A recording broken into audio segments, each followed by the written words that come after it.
Hello students, let us discuss the next question number fourth. What is the single discount? Single discount हमें निकालना है equivalent to two successive discounts of 50% and 50%, right? Two successive discounts हैं 50% and 50% का, मतलब दो लगातार discount दिया जा रहा है 50% एंड 50% का, ठीक है। तो हमें वो सिंगल डिस्काउंट के टर्म में लिखना है, ठीक है, कि वो सिंगल डिस्काउंट कितना होगा जो कि इक्विवेलेंट होगा, ये दोनों डिस्काउंट जो सक्सेसिव है उनके इक्विवेलेंट होगा, राइट।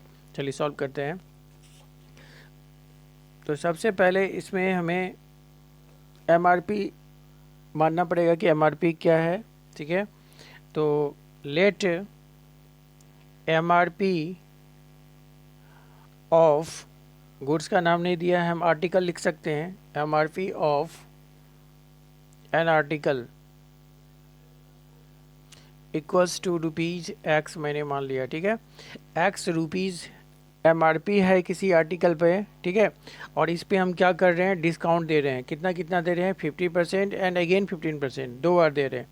तो यहाँ पे हम मान सकते हैं discount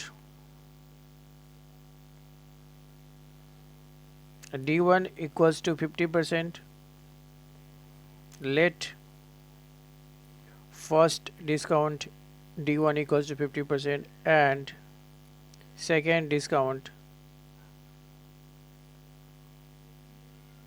D2 equals to 50%, right?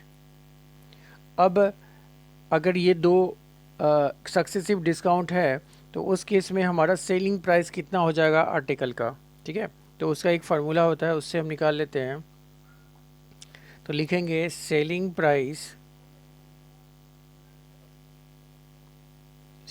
Price of an article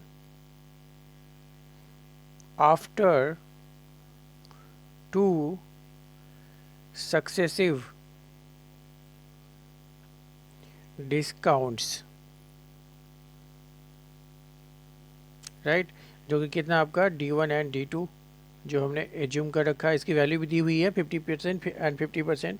तो ये होता है आपका MRP into 1 minus D1/100, first discount D1 into 1 minus D2/100, right. अब इनकी वैल्यूज़ हम रख देते हैं, ठीक है।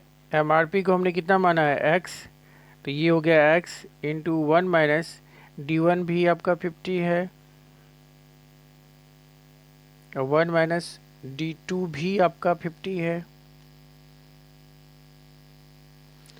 राइट। तो ये x इंटू हो गया, ये 52 ज़ा 100 हो गया, मतलब ये 1/2 हो गया और यहाँ भी 1/2 हो गया। अब हुआ 1 माइनस 1/2 इंटू 1 माइनस 1/2, राइट।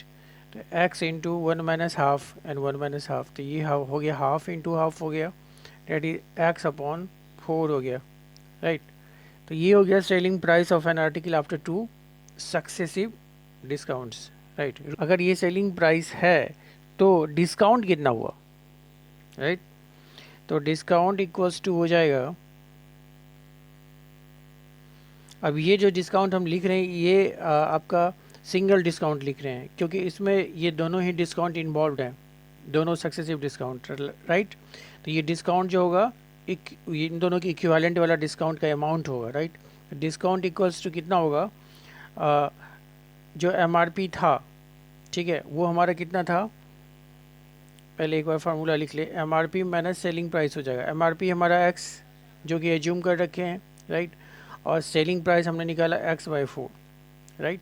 मतलब MRP तो x लिखा हुआ है प्रोडक्ट पे, आर्टिकल पे, और हम उसको कितने में सेल कर रहे हैं तो x/4 में कर रहे हैं, राइट। तो कहने का मतलब कम में सेल कर रहे हैं, डिस्काउंट देखें तो वो डिस्काउंट कितना हुआ, x माइनस x/4। इसको सॉल्व कर देंगे तो 4 into x, 4x minus x हो गया आपका 3x/4, राइट। इतने रुपए का डिस्काउंट दे रहे हैं, तो ये परसेंटेज में कितना होगा, राइट। तो डिस्काउंट परसेंट हम लिख सकते हैं, डिस्काउंट परसेंट हो जाएगा आपका डिस्काउंट, जो अमाउंट है डिस्काउंट का वो इंटू 100 इंटू 100 और किस पे दे रहे हैं डिस्काउंट, आप MRP पे दे रहे हैं, ठीक है, तो डिवाइड बाय MRP, ठीक है। तो ये हो गया डिस्काउंट है आपका 3x/4 into 100 divided by MRP। MRP हमारा है कितना, x, ठीक है। तो इसको सॉल्व करते हैं तो 3x/4, ये x यहाँ चला जाएगा इंटू 100, तो अपनी जगह पे है, x कैंसिल, 4 से ये 25 टाइम्स कटेगा, तो ये हो गया आपका 3 into 25, that is 75%. This one is the answer, right? This one is a single discount percent, which is equal to the two successive discounts of 50% and 50%, right?